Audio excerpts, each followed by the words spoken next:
रूस के हमलों के बाद कीव में भारी तबाही नजर आ रही है। रिहायशी इमारत पर रूसी मिसाइल गिरी है। रूस के हमले के बाद इमारत में लग गई आग। ये देखिए आग, पूरी रात चला है राहत बचाव का काम।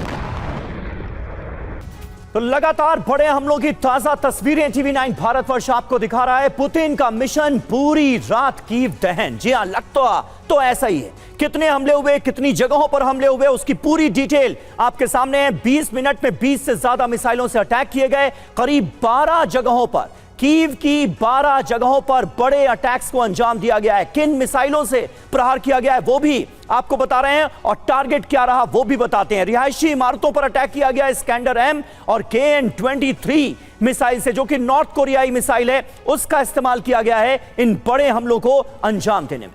बिल्कुल, और जो सैन्य ठिकाने हैं वहां पर हमला किया गया। यहां पर जिरकॉन कैलिबर मिसाइल से प्रहार किया गया और कितना नुकसान हुआ है ये हमने आपको दिखाया। तो कौन कौन से टारगेट रहे हैं पुतिन के मिशन में, कैसे पूरी रात कीव दहन किया गया, कीव पर हमला किया गया।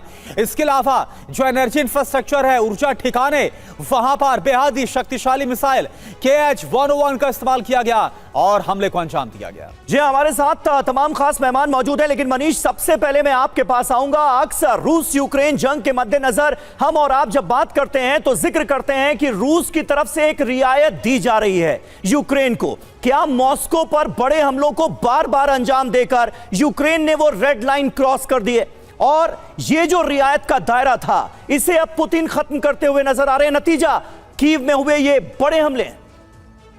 देखिए, इसमें कोई दो राय नहीं कि देर रात में जो हमले किए गए वो बहुत ही विध्वंसक थे। लेकिन अगर आप यूक्रेन के ही फिगर को देखें तो यूक्रेन का कहना यह है कि इन हमलों की वजह से 6 लोग मारे गए हैं और 33 लोग घायल हुए हैं। तो उस हिसाब से देखा जाए तो रशियन रक्षा मंत्रालय की तरफ से यही कहा जाता है कि उनकी कोशिश होती है कि स्ट्राइक बहुत प्रिसाइज हो और ऐसे स्ट्राइक हो जहां पर कि मास कैजुअलिटी ना हो। तो उस संदर्भ में इसे आप देख सकते हैं रियायत को लेकर। लेकिन हाँ, दरअसल क्रेमलिन इस वक्त देख रहा है कि मौका बहुत ही खास है। अभी दस्तूर भी है इस मायने में कि अचानक से ही कीव में इलेक्शन कराने की डिमांड काफी बढ़ गई है। जेलेंस्की पर काफी दबाव हुआ है। दूसरी बात है कि एक और करप्शन का मामला सामने आया है जिसमें जेलेंस्की को अपने डिप्टी चीफ ऑफ स्टाफ को बर्खास्त करना पड़ा।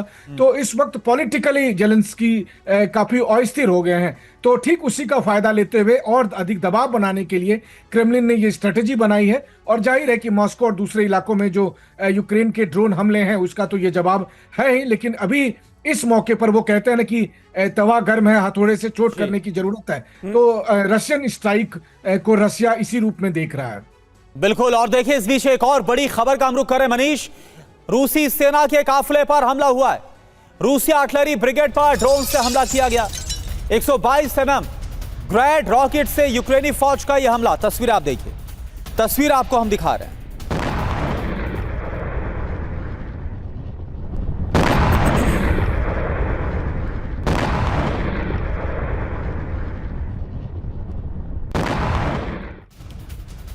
और रूस के सब स्टेशन में भीषण आग की खबर है। चेबोक्सरी इलाके में आग लग गई है। ड्रोन अटैक के बाद आग की आशंका जताई गई है। रूस के सब स्टेशन में भीषण आग की ये तस्वीरें आप देखिए जरा। कहीं ना कहीं यूक्रेन के हमलों से जोड़कर इसे भी देखा जा रहा है। हालांकि अभी तक कोई क्लैरिफिकेशन रूस की तरफ से नहीं आया है कि आग लगने की क्या वजह है, लेकिन आशंका यही जताई जा रही है कि हो ना हो यूक्रेन का कोई ड्रोन इसके पीछे हो सकता है। ड्रोन अटैक के बाद आग की आशंका है।